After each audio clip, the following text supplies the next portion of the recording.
Dobro večer. Lepo pozdravljeni na prvi ediciji Razlite tinte po festivalu stripa Tinta, tako da mogoče ste nekateri še utrujeni od tinte in raje doma berete stripe. Ampak mislim, da nas danes čaka zelo zanimivo predavanje in sicer z naslovom Hollywoodsko capljanje za stripovsko avantgardo. O čem vse pa bo, pa nam bo več razkril Igor Harp, prevajalec, filmski kritik, predvsem pa večini verjetno znan kot član podcasta Obod, ki so ravno praznovali 200. edicijo. Tako da, Igor, beseda je tvoja. Hvala.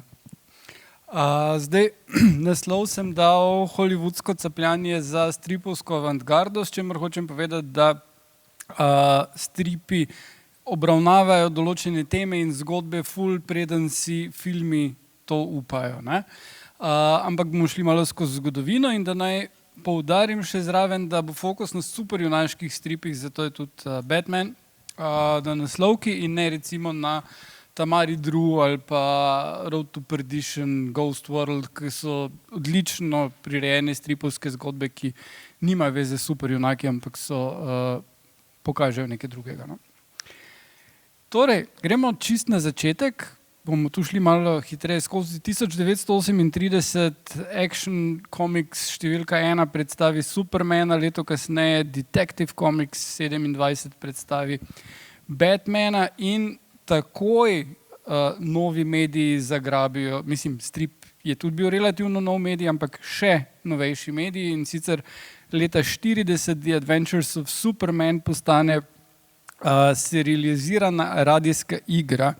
Zdaj, to je bilo na sporedu 3 do 5 krat na teden, 15-minutne oddaje so bile in skupaj so v tem desetletju nekje, dobrem desetletju, posneli 2088 epizod. To je insane. To je bilo totalno popularno in tudi popularni so bili kinoseriali. Superman je dobil najprej animiranega za otroke, Batman 43. igranega in to kinoseriali so se pa predvajali pred filmi, to je bilo slovenski izraz predfilm, to pomeni točno to, nek serial, ki je pred filmom, ni napovednik in poleg teh serialov, ki so trajali do 20 minut nekje, so vrteli še newsreel, torej novice, Zdaj, predvsem te novice so najbolj znane iz druge svetovne vojne, v tem času pač še ni bilo televizije in te newsreeli so bili pač cutting edge poročanje, CNN tistega časa. Zdaj, Batman je bil izjemno popularen, Superman je kinoserijo dobil šele 48. To je bilo že proti koncu dobe kinoserialov in je zato dobil 52. Pač te kinoseriali so potem prišli na TV, Adventures of Superman je potem šel na TV in Batman se je 66. pridružil. Zdaj, zelo pomembno čas je bil tu druga svetovna vojna in stripi so bili orodje vojne propagande, totalno. Zdaj, vsi vojaki, bolj ali manj ameriški, so brali stripe, stripi so bili poceni in raje so brali stripe kot pa časopise, tako da če so jih hoteli prepričati, zakaj so nekje na drugi strani sveta, na Pacifiku, v Evropi nekje in se bojujejo, so rabili neka orodja in stripi so se izkazali za odlično. Zdaj tu vidimo Supermana, lasa Hitlerja in Hirohita. Captain America je v prvem svojem stripu na gobec udaril Hitlerja.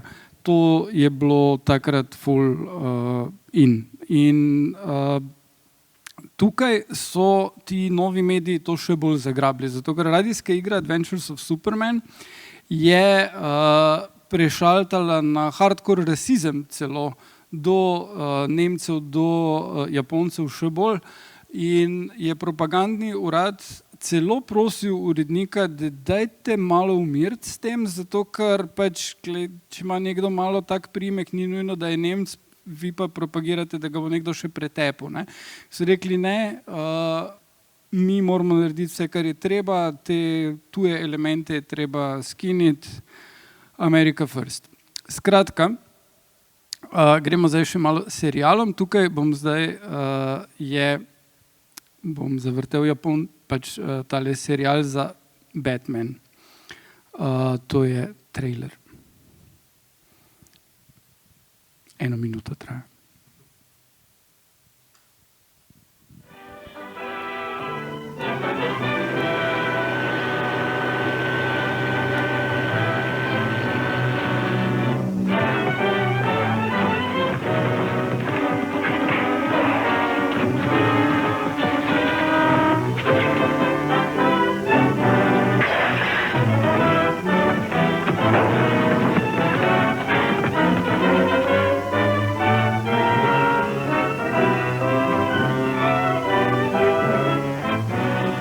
I am Dr. Decker, humble servant of His Majesty Hirohito. By divine destiny, my country shall destroy the democratic forces of evil in the United States to make way for the new order. And the page, step up to him. Slap his face. Step back. Are you devil?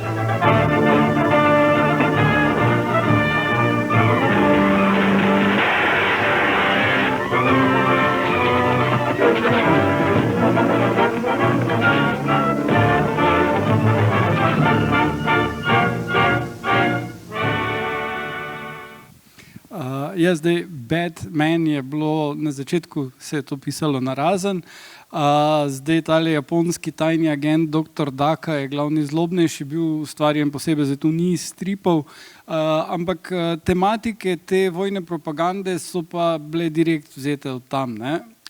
Zanimivo je še, Batmana je igral Lewis Wilson, ki ga pa Bob Kane, avtor Batmana, sploh ni maral, zato ker se mu je zdel predebel. On je pač imel idejo, da je Batman atletski in ta Batman ni bil. Je pa to, da tale serial vse skupaj, vsi deli sestavljeno bilo nekje 240 minut, je potem v 50-ih in 60-ih postal hit kot film in se je predvajal na faksih in je bil, reklo se je potem An Evening with Batman and Robin in to je pač, ne vem, študenti so se zakadili, so hodili to gledati, se jim je zdelo zelo zabavno in je tale underground popularnost tega, ki bi takrat že moral biti pozabljen serial, zrasla do te mere, da je Hugh Hefner v začetku 60-ih organiziral zvezdniško projekcijo v svojem Playboy Mansionu, full party Batman themed naredil in to je bila potem ključna, to, kar je prepričalo mrežo ABC, da je serijo Batman 66. Začela, kar je potem en tak vrhunec kempa, ne? In pač tu je kemp zelo pomemben. Ampak gremo zdaj še za korak nazaj in sicer zdaj, kot sem omenil, neka ideološka podlaga stripov pa teh adaptacij je bila tu nekje, ne? Oziroma v primeru radija so celo šli malo naprej. In to se najbolj pa pozna pri tej zgodbi The Clan of the Fiery Cross, ki je bila na radiju Adventures of Superman leta 1964. Zdaj, ko je bilo konec druge svetovne vojne, niso več vedeli, kaj bi naredili točno zlobneži v stripih in zdaj pač niso mogli nekih Nemcev več imeti, Japoncev, zdaj pač probamo nek nov svet zgraditi. So imeli v glavnem neke potem vesoljske zlobneže, neke zelo fantastične, kar pri publiki ni tak ful prijelo. Ne? In potem druga stvar, ki se je dogajala, pa je, da po koncu druge svetovne vojne so se v ZDA probali ugotoviti, kaj je tista skupna identiteta ZDA. In tukaj so bile dosti razprave, ampak v končni fazi vlada, pač pod Eisenhowerjem, se je odločila, da je to tisto, kar jih dela skupne, torej strpnost, toleranca in raznolikost, torej spoštovanje drugačnih v bistvu, da to potrebujejo, zato ker so se zavedali, da zdaj, ko so nenadoma prišli vsi ti vojaki nazaj, so se razmere na trgu dela totalno spremenile, recimo, in je bilo treba narediti vse, kar je možno, zato da ne bi prišlo do izbruhov. Hkrati pa je sovjetski komunizem kazal eno možnost, ne, ki bi ji lahko sledili. Tako da oni so probali narediti čisto toleranco. Druga pomembna sila v ZDA pa je bil klan. Ku Klux Klan je takrat ful novačil in se širil in oni so pa imeli eno drugo idejo tega, kaj pomeni biti Američan, kaj je to skupno, in to skupno je pač to, da si bel, pa protestant. Pa tudi protestant ni bilo nujno glavno, da si bel.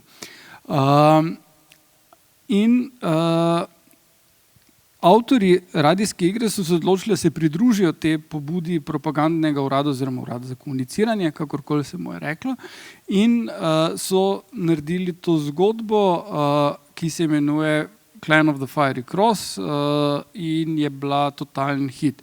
V njej se Superman, kar je pa bilo potem zanimivo, da oni niso šli na polno, zelo pretanjeno so se lotili te zgodbe.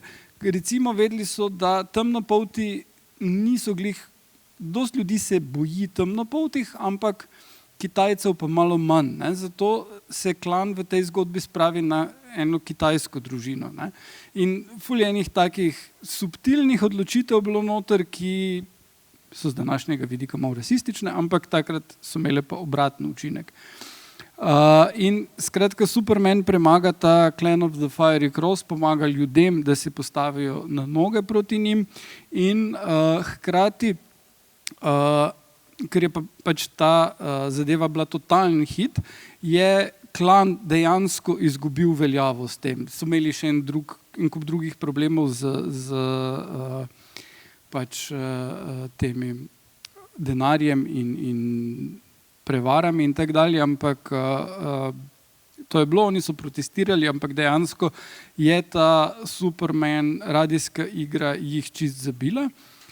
Pričemer pa je stripovska različica Superman Smashes the Klan nastala šele leta 2019, ne? Torej pred 5 leti, kar je, kot sem rekel, eden izmed redkih primerov, da stripi capljajo za pač drugimi mediji, ne?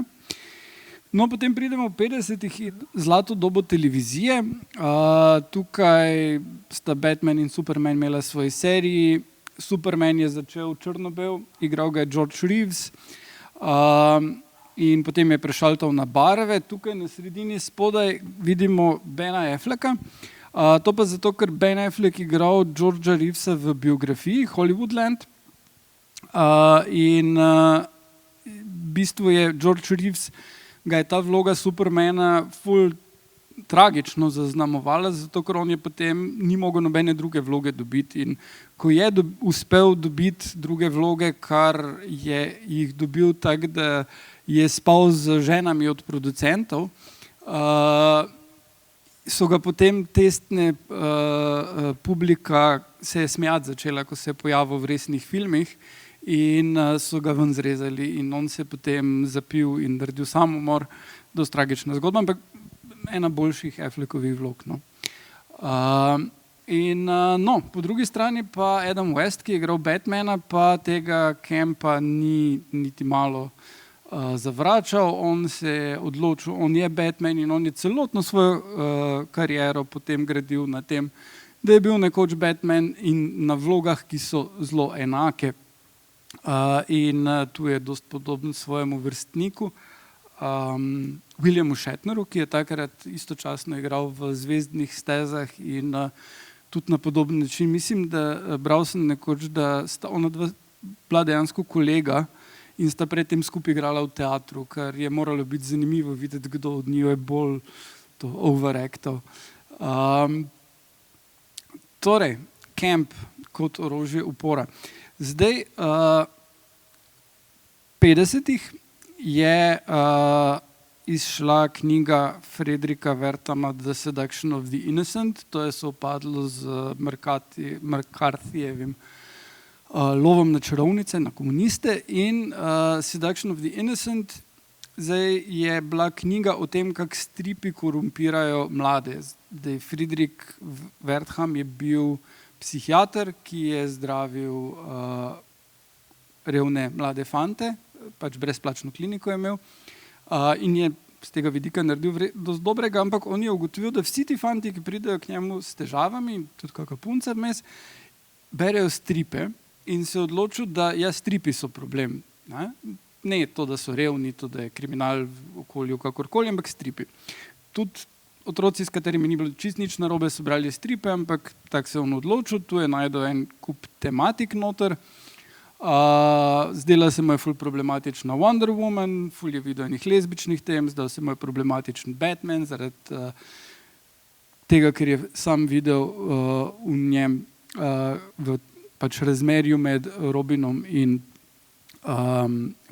Batmanom, je videl ful gejevskih tem, kar ni iz trte izvlečeno, zato ker, kot je kasneje delal raziskavo Will Brooker, je ugotovil, da si Wertham tega ni zmislil, ampak so mu dejansko ljudje razloženi, tudi drugi psihiatri so to imeli, in sicer je bila stvar v tem, da prijateljstvo med dvema moškima, ki podpirata drug drugega, ni bilo pogosto prikazano v medijih takrat in geji so to tako razumeli in jim je bilo, niso zdaj razumeli, ona dva sta geja, ampak jim je bilo lažje gledati, tudi taka razmerja obstajajo in pač je prišlo do tega, do te ideje njegove.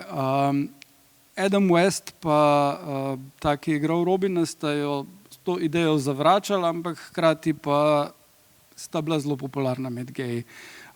Med gejevsko publiko, tako da to jih ni tako ful motilo. Je pa strip bil je pa serija bila totalen hit in takrat je strip imel zelo podobne zgodbe, tukaj je bilo pa v tem času je bilo tudi zelo dosti izmenjave, torej teme, ki so bile takrat v stripih, so bile tudi na seriji in nazaj, in tudi podobno so risali in vse to. Aha, to sem še pozabil. Preden je Comic Codes Authority pač stopila v veljavo in so ful cenzurirali vse stripe, so bili stripi izjemno, te superjunaški ameriški stripi izjemno raznoliki. Imel si veliko žensk, ki je pisalo stripe, imel si temnopolte avtorje, ki so delali stripe in noben problem ni bil izdati, zato ker so publike obstajale različne. Ko pa se je to konsolidiralo potem pod Comic Code Authority, je ful manjših založnikov propadlo, ker je bilo pač več dela z birokracijo in se je zmanjšalo tudi se je zmanjšala raznolikost zgodb. Vem, da ena od bizarnih stvari, ki sem prebral, en lik je bila Lady Satan, ki je bila Satanova zaročenka, potem so pa nacisti ubili Satana, ker se strip, in ona se potem bori proti nacistom. In se mi zdi, da ja. Ne? Kar je pa še bolj smešno, pa ja, tukaj imam napisano, 56. so uvedli Batwoman in Batgirl, da bi se izognili tem govoricam o homoseksualnosti med Batmanom in Robinom, ampak dejansko je potem prišlo do tega, da hkrati niso mogli imeti, da bo ta ona dva zdaj v nekih razmerjih, ne? Ker moraš imeti lupčkanje not, pa to vseeno ne moreš. Ne? In potem so bile zgodbe napisane tako, da se Batman izogiba Batwoman zato, da bo lahko z Robinom, kar je bilo vsem, ki pač imajo kaj pojma o gejevskih razmerjih, ja. No in potem pač, da je cel krog naredil ta lik, je Batwoman potem v kasnejši inkarnaciji, potem v 60-ih so ukinili večino teh stranskih likov, v kasnejši inkarnaciji je Carol Kane lezbična junakinja. Tako da to. Zdaj pa, ko sem razmišljal, da mi je zdelo, da vsakdo pozna to serijo, ampak sem potem ugotovil, da mogoče pa je kdo ne, pa da dam en minutni klip tega spopada.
Skratka, Batman in Robin pretepeta Jokerja in Pingvina in ena gospodična je zelo navdušena.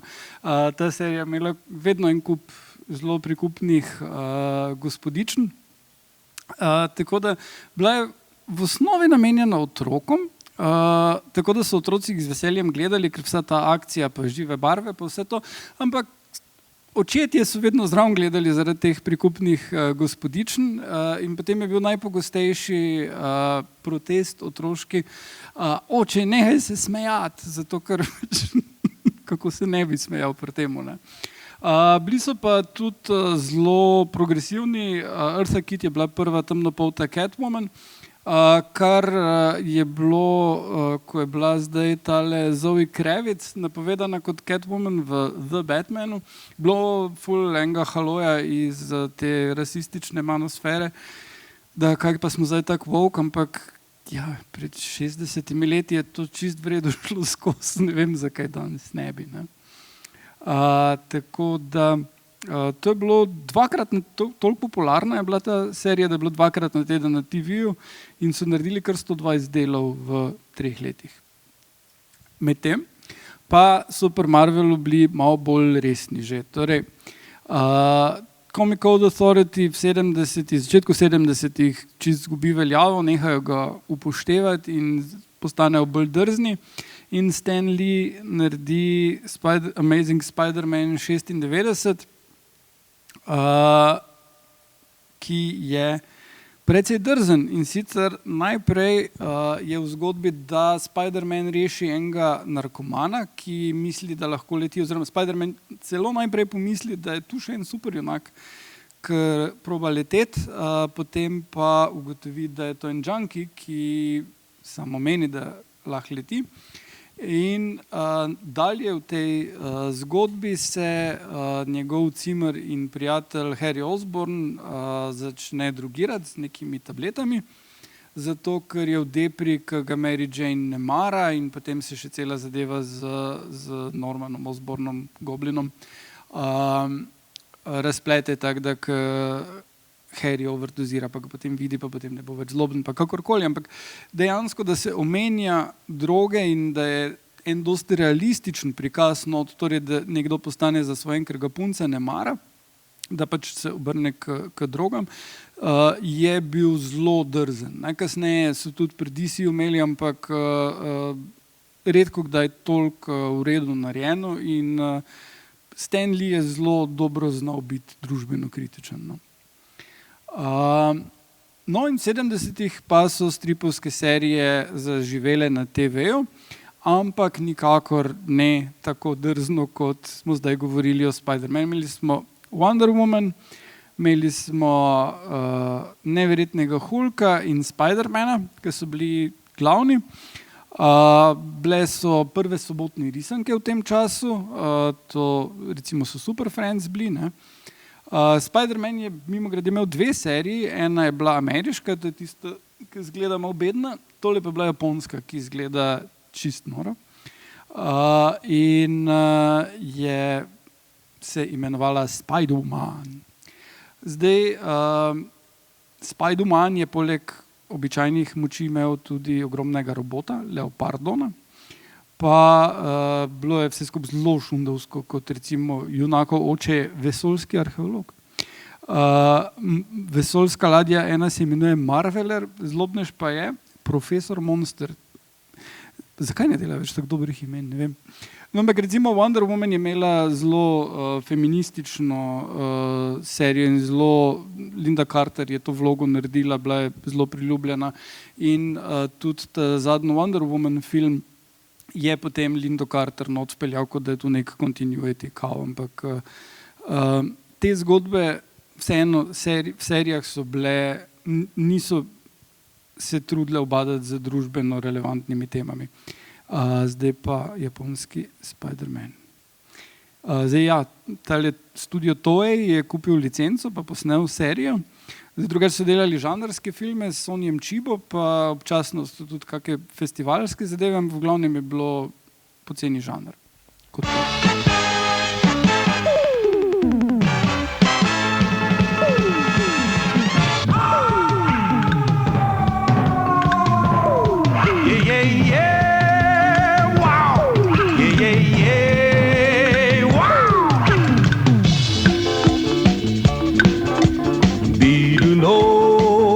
谷間の暗闇にキラリと光る光の目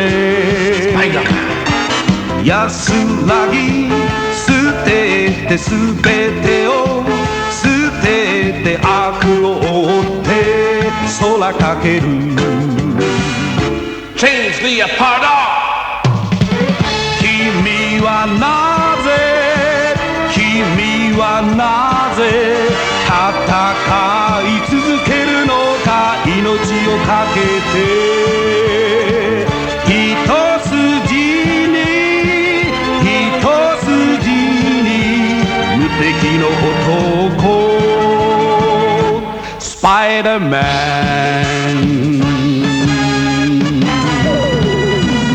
スパイダーマンNo, tukaj se pač dejansko ponavadi uporabljamo termin kulturna apropriacija za to, da pač v zahodnih medijih jemljemo stvari iz drugih kultur, tukaj pa je pač čist japonska kulturna apropriacija Spider-mana, dajemo robota zraven, vsi so cool glede tega in kar je potem zanimivo, da pač v recimo temu animiranemu Spider-manu imaš potem tole japonsko punco, ki ima svojega robota in pač imaš ta exchange, povratno zanko, kakorkoli. In meni se to zdi super. Nima veze nobene z pač stripi, ki so bili takrat, ampak to, da mu dodaš robota, pa ga daš v drugo deželo. Pa zakaj pa ne? No, Hulk pa je povsem druga zgodba in dajmo najprej intro pogledati.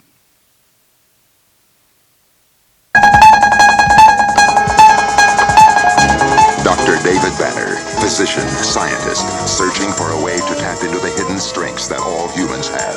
Then an accidental overdose of gamma radiation alters his body chemistry. And now when David Banner grows angry or outraged, a startling metamorphosis occurs.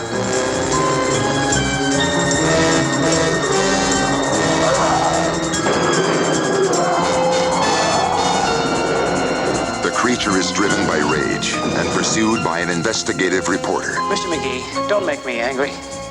You wouldn't like me when I'm angry.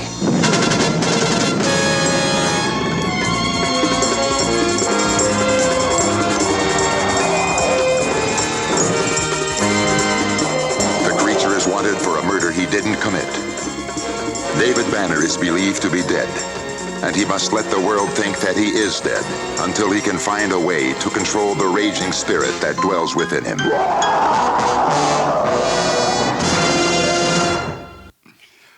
Zdaj ta serija temelji na istem konceptu kot takrat popularne Kung Fu, Knight Rider, A-Team, pa Kaskader, ki je ravno kar letos dobil tudi filmsko adaptacijo. In sicer glavni junak, ki je nekako malo izven zakona, potuje naokrog po ZDA in pomaga malim ljudem doseči pravico. Deloma črpa zgodbo iz Hulk on the Road, ampak deloma pa so vse te zgodbe črpale tudi iz zgodnjih generacij stripov, kjer so pač Superman, Batman, Spiderman, vsi ostali junaki pomagali malim ljudem. Vem, da v eni od prvih Supermanovih zgodb on pomaga sindikalistom, ki jim lastnik tovarne ne dovoli sindikata ustanoviti in jim grozi, da jih bo odpustil. Mislim, to so take realistične zgodbe. Zdaj tudi bo bančne roparje lovil in s tem pomagal kapitalizmu, če tako rečemo, ampak v osnovi se niso ukvarjali s tem, da neko bitje iz drugega planeta napade, ampak so pomagali dejanskim ljudem. In te serije vrnejo to. Stripi v tem času ne. Mislim, imel si te primere, kot sem prej omenil Spidermana. Spiderman je vedno bil tak najbolj grounded, ampak pač Superman pa ti ostali junaki so pa imeli dost fantazijske izlete, drugi planeti in tako dalje. Tako da to je bilo takrat pač TV se vrača k koreninam stripov, medtem ko stripi ne. In potem je čas, da spoznamo najbolj vplivnega strica z ozadja, Michaela Uslana. Zdaj Michael Uslan je med študijem prava za zabavo zasnoval učni načrt za predmet o stripih na fakulteti. In potem je ta našel enega profesorja folklore, ki je rekel, sej stripi pa folklora, tu je dost podobno, lahko predavaš, ni problema. In je on začel pač predavati to. In potem je naredil propagande malo, tako da je poklical medije, pa rekel, ste slišali, zdaj ta faks tukaj, ki naj bi bil resna raziskovalna ustanova, pa predava o stripih, to je za froce, kaj se to grejo. So prišli mediji pokriti to, ugotovili, da je to čisto resna akademska zadeva in napisali pozitivne članke o tem. In je pač dejansko ta zadeva postala hit. On je napisal učbenik potem, ki se je uporabljal tudi drugod v ZDA, to je bilo v 70-ih, za poučevanje stripa. In potem ga je DC povabil, da je prišel k njim malo za scenarista, potem je postal producent na par teh TV serijah. In leta 1979 je kupil pravice za Batmana, zato ker je bil pač DC mnenja, da to pa ni nič vredno. Človek ima še danes pravice za Batmana in je producent vseh Batman filmov in The Animated Series. In pri tem, kako si je on zamislil Batmana in kar je pod njegovo kontrolo šlo skozi, je, da 3 besede je treba izgnati iz Batmanovega besednjaka in to so pow, bang, pa boom. On res ni maral Adama Westa, oziroma Adama Westa kot človeka že, ampak te serije in je se zelo trudil, da bi vse, kar je sledilo, bilo povsem drugače. In tukaj je potem našel en dost pomemben vir. Frank Miller je napisal The Dark Knight Returns, to je 86. in šlo in to je najpomembnejši strip za filmsko produkcijo. Prav samo ta grafični roman, ali kakorkoli se temu reče, je vplival na Burtonovega Batmana, absolutno vizualije so tu, ful se pozna, tudi zgodba deloma. Batman Animated Series, ki je pač črpal iz Burtonove in tega stripa in pač nemškega eksistencializma. Nolanov Vitez teme in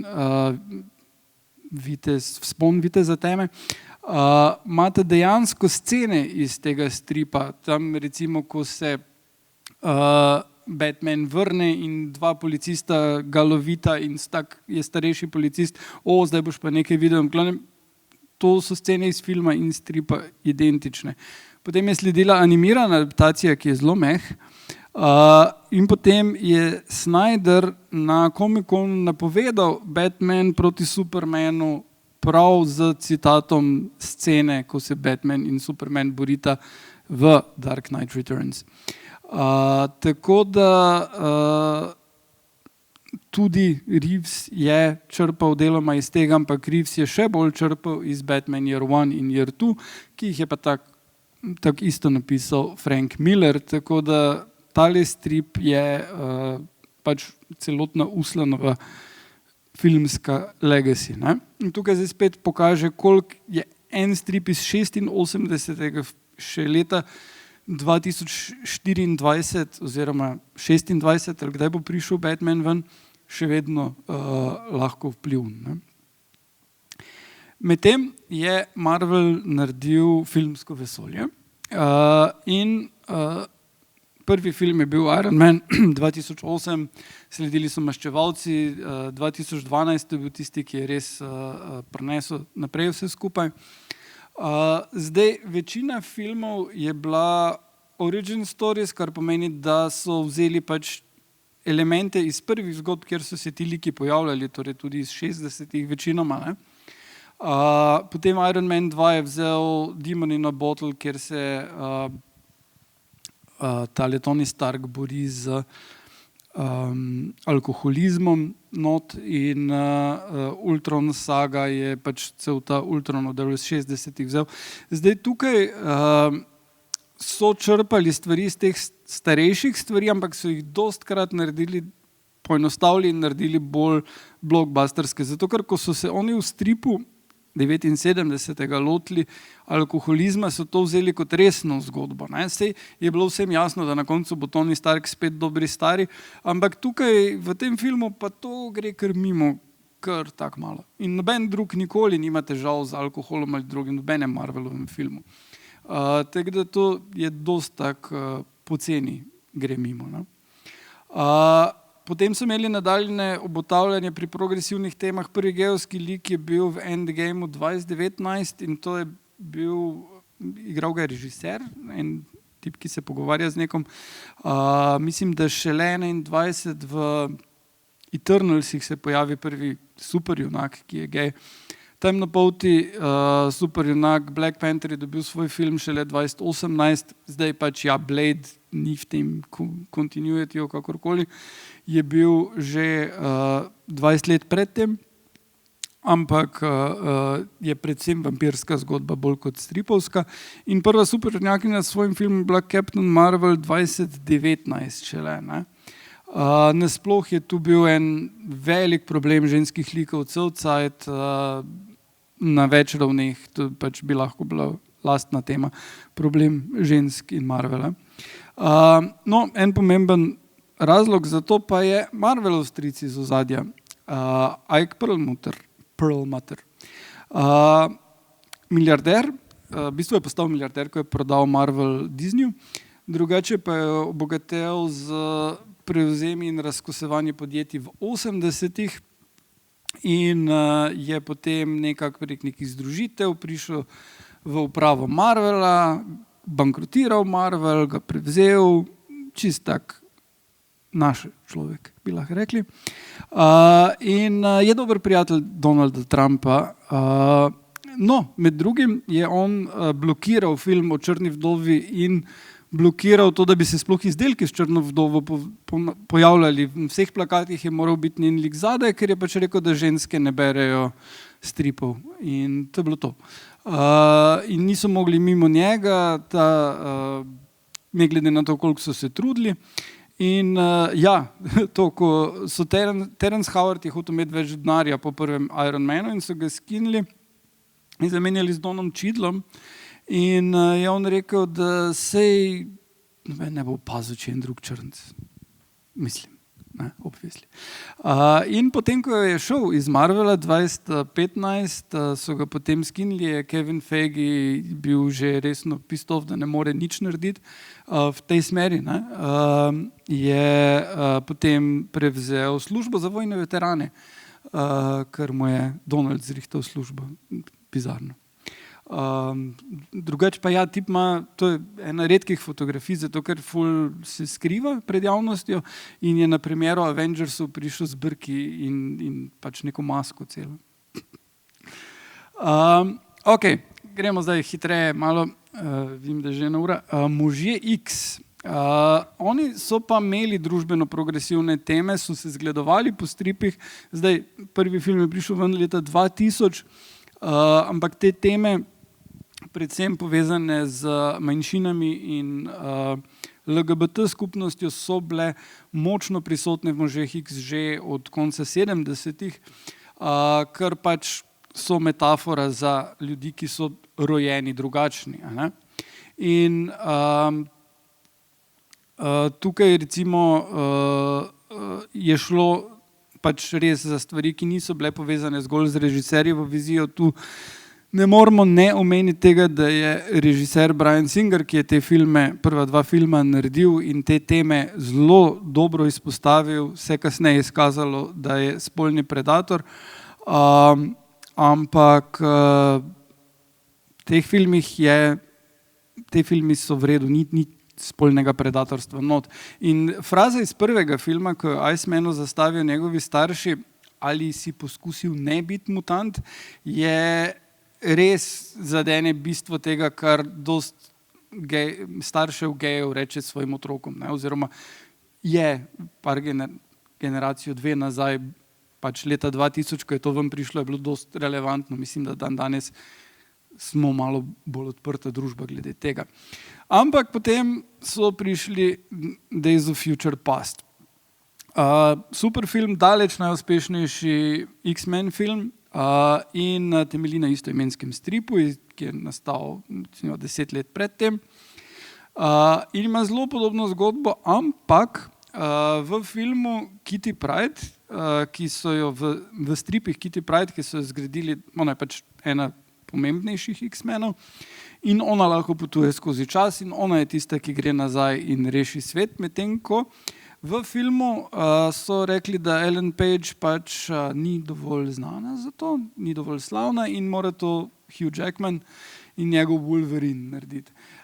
In ona pol pač stoji pa ga boža po glavi in mu omogoča, da gre v glavi v preteklost ali nekaj podobnega, kar mislim, še vedno dobimo ok film, ampak prav zares je to ena taka šovinistična sprememba, ki čisto razumem, da je povezana s tem, da ti hočeš film prodati in narediti najuspešnejši film X-Men, kar jih lahko, ampak vseeno je zelo slaba varianta in je ena od mnogih pač tovrstnih problemov, ki so jih X-Men in ostali filmi imeli, ne? Kot, ne vem, to, da Jean Grey dobi največje moči, ko jih ne more nadzorovati, ne? Zato, ker je ženska, ne? Ker recimo profesor X je lahko ful močen in še bolj močen in nima čustev pod kontrolo in se mu meša, ampak bomo to zrihtali, ker je moški, Jean Grey mora pa umreti. Vsakič. Mislim, da je že enih 3-krat umrla v teh filmih, pa res brez veze. Gremo naprej. Defendersi je poskus, da so naredili TV vsebine, ki so bolj odrasle, ker pač ti so imeli ene teme, ampak vseeno bilo malo otročje, pa ne otročje, ne? Ampak pač določene teme se je spustilo, seksov ni nikoli nihče. Ne? Medtem ko Defendersi so seksali na veliko in moram reči, da hvala Bogu, Daredevila so vrnili v She-Hulk in je še seksal naprej. In se mi zdi super, da znajo nek tak dosti zdrav odnos vzpostaviti. Ampak eni Defendersi so pa bili za nič. Recimo Iron Fist je bil bub, jaz nisem sploh mogel do konca pogledati. Defenders kot serija, Defenders miniserija je bilo precej švoh. Punisher je bil še vedno psihopat, ki dela vse tako, da bo policajem še bolj všeč, ko bojo pretepali protestnike, in to se mi pač zdi, da so stvari, glede katerih se moraš zamisliti, predvsem to, da Iron Fist ne rabi biti tak fejst za nič. Ok, zdaj pa imamo Watchmen, ki so poglavje zase, in Watchmeni so zdaj roman, je najbolj kritiško proslavljen strip, uvrščen na Timeovo lestvico 100 najboljših romanov 20. stoletja in vse to. To zdaj ni nekaj za debatirati, to je res dobra štorija.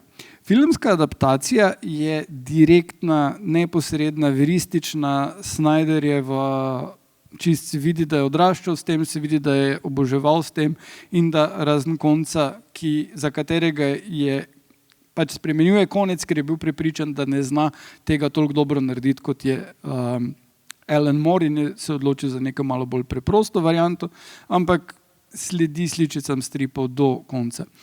In potem dobimo serijo Watchmen, ki nadaljuje to zgodbo in je eden redkih primerov, kjer grejo filmske adaptacije oziroma pač TV naprej in to daleč naprej. Zdaj, Damon Lindelof je povedal, da se je odločil lotiti te zgodbe, ker je hotel o sodobnem svetu povedati nekaj podobno kritičnega, kot je Alan Moore z Varuhi povedal o strahu pred atomsko vojno. In Lindelof je identificiral, kar je pač konec prejšnjega desetletja največji problem družbeni bil, in to je rasizem. In jaz mislim, da mu je to fenomenalno uspelo. Ta serija je meni nekaj najboljšega, kar je bilo. Pač v smislu super junakov in res vzame duh Moorovih Watchmenov in naredi nekaj novega s tem. Ne.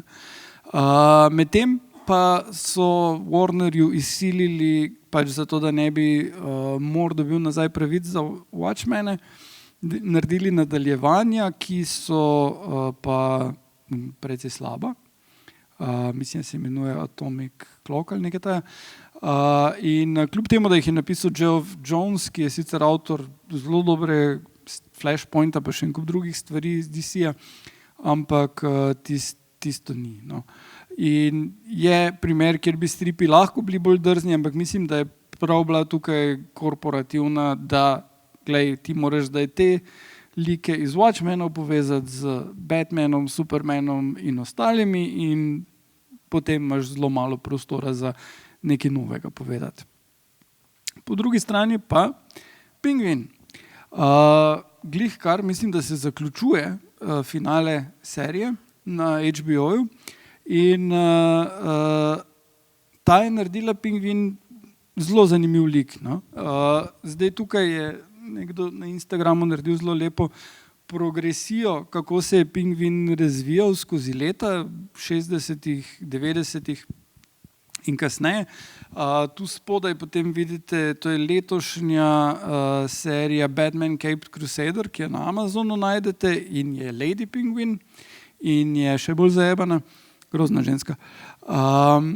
Gori pa pač vidiš, Pingvin je od nekaj zelo komičnega do malo gangsterskega do precej horor. Recimo Danny DeVito je zelo, zelo horor in ko danes pogledaš, neverjetno trumpovski, ampak tale Colin Farrell, ki ima zdaj serijo, to je pa povsem druga varianta in sploh ne črpa zgodbe iz stripov, ampak je dosti bolj narejena v duhu HBO-evih kriminalk, Sopranovih, The Wire, True Detective, je Mare of Easttown, je dosti bliže temu, gledamo gritty gangsterje, je podobno kot pač Millerjevi Batman stripi, ampak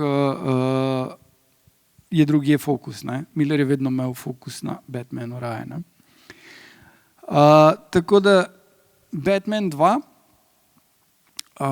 kar se zdaj pripravlja, tukaj zdaj gori vidimo Batman Year One, ne, in potem sliko iz filma, se vidi, kako zelo tudi po vizualijah je črpal Reeves iz Millerja, ne. Potem spodaj vidimo pa še druge zgodbe, iz katerih zdaj pripravlja Batman 2 in to so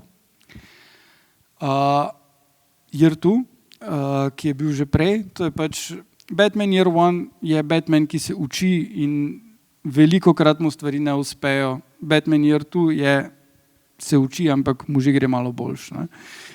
In pač z Gordonom sta v Year 2 že frenda, v Year 1 se še spoznavate. Ne? Potem je ful pomembna, kar je bilo že malo se poznalo pri prvem Batmanu, Hush strip iz 2002, ki je taka zelo zanimiva skrivnostna zgodba, ker res cel čas ne veš, kdo je zadaj in kdo je morilec. Ogromno je enih pranja možganov, nekdo nekoga drugega prisili v nekaj in tretjega in je zelo zabavno iz tega stališča, ampak hkrati pa je ful nasilno. In potem je Court of Owls, ki ga je pisal pa Snyder 2012, kjer pa uvede tole druščino Court of Owls, ki vlada Gothamu že od 1600 pa neki. In to naj bi bili ključni stripi zdaj. Naj bi se bolj pojavili tudi en kup drugih likov, Ivy, Riddler, Penguin vsekakor bo, Jokerja smo že malo videli v enki, tako da to bomo videli. James Gunn pa tudi pripravlja The Brave and the Bold, kjer pa zaenkrat še nimajo scenarija, tako da ni jasno, kam bo to šlo. Ampak zdaj spet vidimo, da tukaj črpajo iz zgodovine. Ni ideje, da bi nekaj novega povedali, ampak pri Penguinu po drugi strani pa so. Ne? Tako da lahko vseeno pričakujemo, po mojem, nekaj novega, ampak z uporabo teh starih elementov. Prihodnje leto pa dobimo Gunnovega Supermana, kjer pa je Gunn že povedal, mislim dejansko prodajajo paket 4 stripov, ki naj bi ključno vplivali nanj, in to so pač tu gori All Star, Superman, Superman for All Seasons, Whatever Happened to the Man of Tomorrow in Kingdom Come. Zdaj, All-Star Superman, če na hitro sam povzamem, je zgodba o tem, kako je Superman izpostavljen premočni solarni radiaciji in ugotovi, da bo čez 1 leto umrl in potem živi his best life, popuca svet, Lois naredi v Superwoman in je za kratek čas lahko tudi ona z njim rešuje stvari in to, in potem umre. Superman for All Seasons se dogaja skozi 4 različne letne čase, vsak je drug narator, nekdo, ki je blizu Supermanu in ga od zunaj opazujejo. In je pač se začne na začetku v Smallville še. Ne? Whatever Happened to the Man of Tomorrow je ena taka zgodba z vsem in vsemi, ki švigajo sem in tja, in mislim, da je enih 5 vrst kriptonita, ki različno vplivajo na njega, in potem se Superman uspe sfejkati svojo smrt in poročiti z Lois Lane in živeti happily ever after. Kar mislim, da je tema, ki se že tam pojavlja in zna biti, da bo pomembna tudi Gunnu, ne? Kingdom Come pa je ena taka, spet so različne frakcije, ki se borijo med sabo, superjunakov in zlobnežev, in Batman in Superman sta na različnih straneh in mi tu pa ni jasno čist, kako se vklopi vse skupaj, ampak ja, je pa tudi atomska vojna med Kansas je uničen, pač cel kup stvari. Mislim, da res ne vem, kaj bo tu noter, glede na to, da pač ta Gunnovova vizija je zelo, dosti bolj happy. No in potem še prihodnost, ne? Kaj v bistvu so še teme, ki jih filmi in pač serije niso v redu obdelali. In to je zdaj pač mentalno zdravje, to je nekaj, kar je v sploh pri Batmanu dostkrat not, ko imaš tale Arkham, imaš ljudi, ki se jim zmešan, ja, zdaj sprva je bilo to, pač ljudje so nori, zaprimo jih v Arkham, ampak kasneje si imel zgodbe z močnimi psihološkimi elementi, z trilerje, imel si like, ki so psihiatri, imel si like, ki manipulirajo z drugimi. In ja, včasih je čist campi in butasto, dostkrat pa ni. In to je tema, ki se zelo redko pojavlja. Zdaj pač ja, Joker prvi, pa deloma tudi tole nadaljevanje, zdaj ima nekaj tega not, ampak spet zelo malo. Medtem ko, če vzamemo Harley Quinn, kot je prikazana v teh DC-jevih filmih, pa je Manic Pixie Girl bolj, kot da bi bilo karkoli resnega. Ne? Isto Tony Stark, pri Marvelu ni bilo zdaj tu neki, pa je tukaj dosti problemov za razrešiti. No. Feminizem, zdaj kot sem omenil, te filmi niso v redu, kar se tega tiče. Imaš izjeme, mislim, da The Marvels je mogoče še najboljši, ampak pač je čist flopno, ampak meni se je zdaj vtis še nekako najbolj proba nekaj povedati, pa zabavn je. Wonder Woman 1 do neke mere, ampak spet ful pogosto na teh čisto enih osnovnih zadevah pogrnejo. No. Ekologija, to je tema, ki je praktično ni bilo, praktično lahko delajo, kaj hočejo. V stripih je to ful pomembno, Swamp Thing recimo še najbolj, ampak tudi pri drugih likih in mislim, da je to nekaj, kar je ful pomembna tema dan danes in bi morala biti vključena tudi v teh filmih. Kar bi si pa še jaz želel je, da se malo vrnejo k koreninam, kot je Boj za malega človeka, tako je bilo tudi v 70-ih v TV serijah. To se mi zdi, vse te megalomanske štorije smo že videli, zdaj rešiš svet, rešiš osončje, rešiš galaksijo, vesolje, kako multivesolje. Ne gre več naprej, medtem pa pač lahko postanejo filmi in bolj relatable, če se ukvarjajo z dejansko pač problemi, ki jih imajo ljudi in kako jim pomagati. Ne? Dekonstrukcija žanra, zdaj glede na to, koliko časa smo že imeli te superjunaške filme, pač 25 let, The Boys so tu naredili ogromno, ampak mislim, da so še možnosti za drugačne pristope k dekonstrukciji žanra, ampak mogoče malo bolj prijazne. Pa, kar bi si še želel, je več izletov v druge žanre, k stripi si jih dostkrat. Sploh horor je nekaj česar, pač ja, Blade ima nekaj malega, horor pa, ne vem, tu pa tam se kaj pojavi, ampak bi lahko bilo definitivno več Konstantin. No. ZF, ki imaš Guardians of the Galaxy, pa mogoče Eternals, pa potem dolgo nič podobnega, ne? The Marvels, I guess. Romance, ja, lahko bi bil fokus romanca, ne? Se ne rabi biti fokus reševanja sveta. Komedija, ja, ni dovolj smeha v teh filmih in musical smo zdaj imeli eden in bi lahko bil kak malo boljš narejen, pa manj depresiven, pa bi bilo čist v redu. Tako da to je nekako to. Zdaj pa, če ima kdo kakva vprašanja, sem tukaj.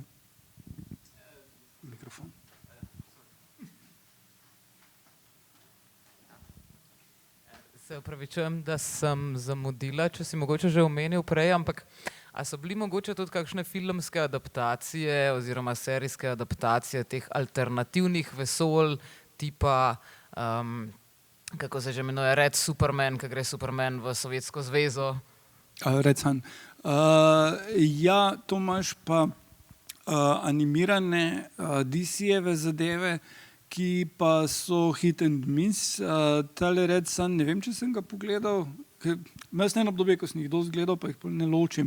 To je tudi problem, da animacija je dosti podobna in eni so malo bolj na hitro narejeni in zbledijo. Tale Red Sun, če se spomnim, je kar ok, ampak Hush recimo je dosti slabše kot strip narejen, ali pa Dark Knight Returns je tudi čist nič posebnega. Tako da to je je tak pa ni. Najslabši mi je recimo bil eden, ko je crossover, Elseworld zgodba, Batman pa Lovecraftovski elementi in tisto je res dolgočasno pol bilo. Pa imaš potencial, da bi bilo lahko res dobro. Ne? Ampak v filmih pa v serijah pa teh stvari nismo videli razen v nekih blipih. Pa še to tu, kjer probajo narediti nek celoten multivers, pa bo skakanje sem pa tja, kar mislim, da smo pa zdaj gledalci na tej točki že malo naveličani. No.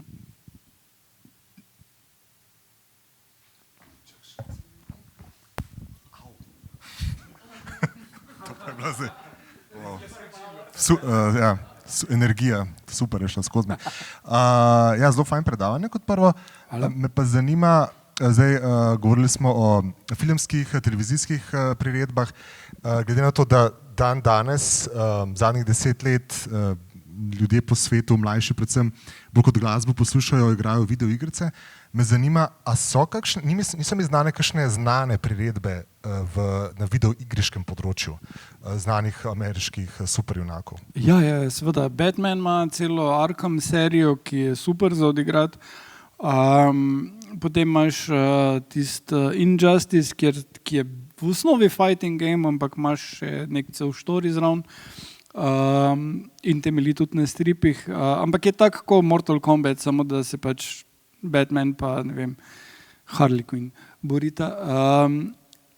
Tega je ogromno, tudi Lego Batman je zelo zabavna igra in je kar dosti, ampak tele Arkham so najbolj tak reprezentativ, so zelo dobre, pa seveda Spider-Man igre, ker mislim, da je Spider-Man tale Sonjev iz, ne vem, kjerega leta 2018 ali koliko, je prinesel not več denarja kot večina filmov jim in na tej točki Sony dela Spider-Man filme zato, da lahko zato, da pač so igrice bolj popularne. Basically, vedno zdaj tak je, v osnovi bi naj filmi delali zato, da bi se stripi boljš prodajali, ampak stripov ful manj ljudi bere, ko gleda filme, tako da s filmi se več zasluži. Ampak potem pa imaš igre, kjer pa je potencialno denar še bistveno večji, tako da zelo lahko delaš filme zato, da bo več ljudi opazilo špil. In Spider-Man igra je super za igrati, tudi dvojka in Miles Morales, 1,5 koliko, in zelo zabavno in ful priporočam pač na vseh konzolah pa vseh ostalih zadevah. Medtem ko tele bolj neki Avengers igre, pa to so pa bolj tak, pa mislim, da Gotham Knights je še bilo, ki je bila meni ok, ampak je imela obupne reviewje, ne vem zakaj, ampak pač tudi malo hodiš naokrog, pretepaš ljudi, raziskuješ stvari, voziš Batmobil, te fore. Samo še to, tudi radio je pomemben medij in tudi podcasti. In glih prej sem opazil, da na podcastih je celotnih teh 2800 delov Superman radijske igre, če kdo hoče se tega lotiti. Enomob. Zagotovo je bila tudi gledališka igra, ampak ne poznam nobenega primera, ampak mislim, Spider-Man musical, to je en najbolj znanih flopov sicer, ne? To je bilo ne vem koliko let v produkciji, U2 so naredili komade, muziko celo, potem pa pač je vseeno zelo težko, da ti ljudje letijo gor pa dol po odru in so imeli ful poškodb in potem mislim, da so na eni točki ugotovili, da so toliko denarja, ko so ga vložili, bi morali zdaj, ne vem, bi rekel 50 let imeti vsak dan razprodano, da bi se jim povrnilo in so rekli, ok, ne. Tako da Nik. Tehnično vprašanje, s temi pravicami nekdo kupi, pa pol, a je kakšna zahteva, kaj vključiti, a morajo oni preden tu izdajo se posvetovati, ali pol, ko kupiš pravice, kar češ delaš tam? Je zdaj v bistvu, mislim, sprašuješ za Uslana, ne? bolj ali manj. Ampak, Tako za koncept, koliko se pol te stripi uplajajo, filme in nazaj, a je tu čist po navdihu ustvarjalcev ali so kakšne zahteve, ko ti kupiš pravice, da moraš... Aha, ne, v bistvu je zdaj, če govorimo o Marvelu pa DC-ju, ne? Marvel so stripi v lasti istega podjetja kot filmski studio in stripi imajo svoje urednike, ki določijo, kaj bo v zgodbah in pol pač dajo scenaristom, da jih napišejo in če jim kaj ni všeč, rečejo, naj popravijo. In pač isto velja za risbe. Ne? In potem filmi, oni pač berejo vse stripe in potem, ko delajo scenarij, bo producent, zdaj pri Marvelu je to Kevin Feige, rekel scenaristu, ok, te stripe bi imeli minut, kakva je tvoja vizija in potem bo on dal nek outline in potem bo ali sam napisal scenarij ali bo druge ljudi dobili, da naredijo scenarij in potem bo tako to šlo naprej. Zdaj tudi recimo za Iron Mana, ko je bil prvič, so delali ogromno enega researcha in probavali, kaj bi lahko šlo skozi in imeli, ne vem, mislim, da enih 7-8 povsem različnih zgodb, ki so jih potem združevali in tak in drugače spreminjali. Ne? Iron Man je tudi recimo, pač ja, je imel ta origin story, ki je bil Tonyjev isti kot v Iron Man 1, ampak je bilo predstavljeno iz Vietnama v Afganistan, zato da je družbeno relevantno, ker pač niso hoteli, da se dogaja vse skupaj v 60-ih, kar je smiselno. Ne? In pol pač vedno nekako probavajo. Zdaj pač je problem, da s tem, ko je toliko veliko vse to postalo, ne, so tisti na vrhu hočejo odobriti samo projekte, pri katerih ne bo tveganja. Ne? In mislim, da bo to samo še hujše. Zato, ker tako pri Disneyju kot pri Warnerju nimajo, pač podjetja ne dosegajo takih dobičkov, ko bi jih mogla, pač celotne skupine iz različnih vzrokov in predvsem zato, ker morajo tem direktorjem plačevati enormne vsote. In potem ti direktorji pač zelo šikanirajo vse skupaj. In potem pač dobimo pofl, kot je bil Blue Beetle. Blue Beetle je čist spodoben film, ampak ima not čist vsako zadevo, ki jo je imel vsak stripovski film do zdaj. In res ne vem, zakaj so menili, da bi to kdorkoli hotel videti. Mislim, nekdo, ki še ni videl nobenega stripovskega filma, ampak mogoče pa 2023 pa smo že videli jih eno para. Ne? In ja, ok, lahko rečeš, bo pa latino skupnost, ampak tudi latino skupnost je rekla, ampak ja, to zgleda kot pač ja, cheap knock-off. Ne? In tu je pač ne vem, koliko pogosto se bo še zgodilo, da bojo avtorji lahko imeli lastno vizijo, tako kot je bil Black Panther, ki je bil nekaj posebnega, ki je bil dosti drugačen. Ali pa The Marvels, ki so flopnili, ampak so bile nekaj čist pač drugačnega. Ne? Vprašanje je, koliko bo tega v prihodnje lahko in mislim, da z izjemo Jamesa Gunna, ki lahko dela zdaj kaj hoče zaenkrat, ampak če ne bo Superman hit, pol pač ne bo. Hvala.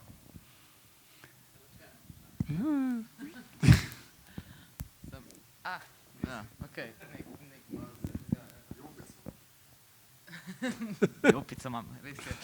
Dekam pozabila, kaj sem hotela vprašati. Ja, sem pa že pozabila. Ne?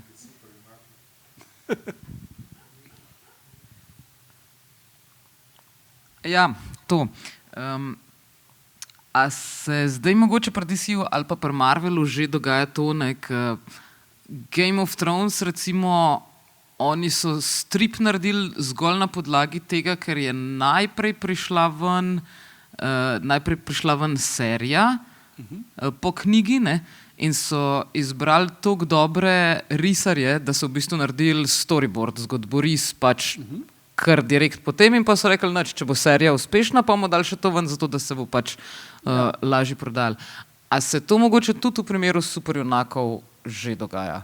Ali pa je kdaj zgodilo? Ja, mislim, to je standardno. Ko pride film ven, dobiš še stripovsko verzijo.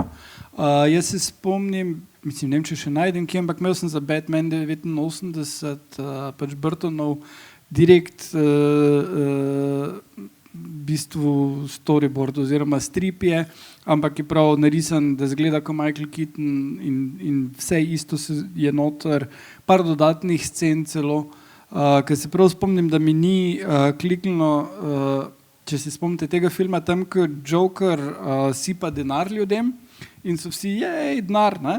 V stripu je bila še dodatna scena, da ljudje pogledajo tisti denar in na denarju gor Joker narisan in ugotovijo, da je to neverjeten denar in popenijo, ampak takrat že plin pride, ne? Tako da to je že od nekdaj standardna praksa. Tudi recimo to zdaj, ko sem omenil, da je DC izdal te 4 stripe, ki je James Gunn rekel, da so inspiracija. To je nekaj, ampak tudi, kaj je bilo, ja, mislim, Long Halloween, ja, je bil, si ga dobil v kinu, ko si šel The Batmana gledat za, ne vem, pač nek omejen limited edition, ampak je bil tak čist cheap paperback, žal. Tako da, pa tudi ni bil tisti The Long Halloween, ampak je bil prirejen z dogodki iz tega filma. Tako da te stvari se dost pogosto tu dogajajo in mislim, se je smiselno. No? Me pa zanima, kaj pa si vi tudi najbrž vsi gledate stripovske filme, kaj pa vi pogrešate, tukaj sem jaz pač zdaj napisal, kaj meni manjka, kaj pa še kdo od vas mogoče meni, da te filmi ne naredijo v redu, no? Glede na stripe. Jaz imam recimo že problem jih ločati med sabo, no, to sem čist iskreno. Tudi pol, ko se kdaj spravim Batmana gledati, pa jih pogledam 3 zapovrstjo, že pozabim, ker je zares, to je moj problem. Glej, samo eden ima drsalke, mislim, Bat drsalke. Mislim, jaz jih ne gledam, no, tako. Jaz se tu že 7 let nisem gledal po mojem, tako da. Aha, tako da v bistvu potem prideš na tako predavanje, da dobiš recap. Ja, lahko bi tako rekel, ja. Imam pa jaz eno vprašanje. Ja. Ko sem gledal, se pravi, kateri filmi, po katerih stripih se snemajo, ne? Vsi letniki teh stripov so 80, 90, mogoče začetek 2000-ih. Se pravi, kaj pa trenutna produkcija v 2020, a so preveč progresivni za filme, da bi jih zdaj snemali, se pravi, stripi od Marvela pa od DC-ja, ali enostavno ni na dovolj visoki kvaliteti, da bi jih, tako bi rekel, community prepoznal, iz tega bi bilo pa dober strip narediti. Kakšna je situacija? Ja, tu pa je, kot sem prej omenil, tale Wakanda, Black Panther, to je dejansko po, pač del inspiracije so tisti origin story, že od nekdaj del inspiracije pa je stripi, ki jih ta Ta-Nehisi Coates še zmeri dela, Black Panther, in Ta-Nehisi je drugače pisatelj ameriški, ki je zelo progresiven in to se tudi pozna pri teh Black Panther stripih in tudi pri filmu. To ja, je ena od redkih, pa pri Miss Marvel seriji so bile tudi te novejše, ki pač Miss Marvel je bila prek Carol Danvers.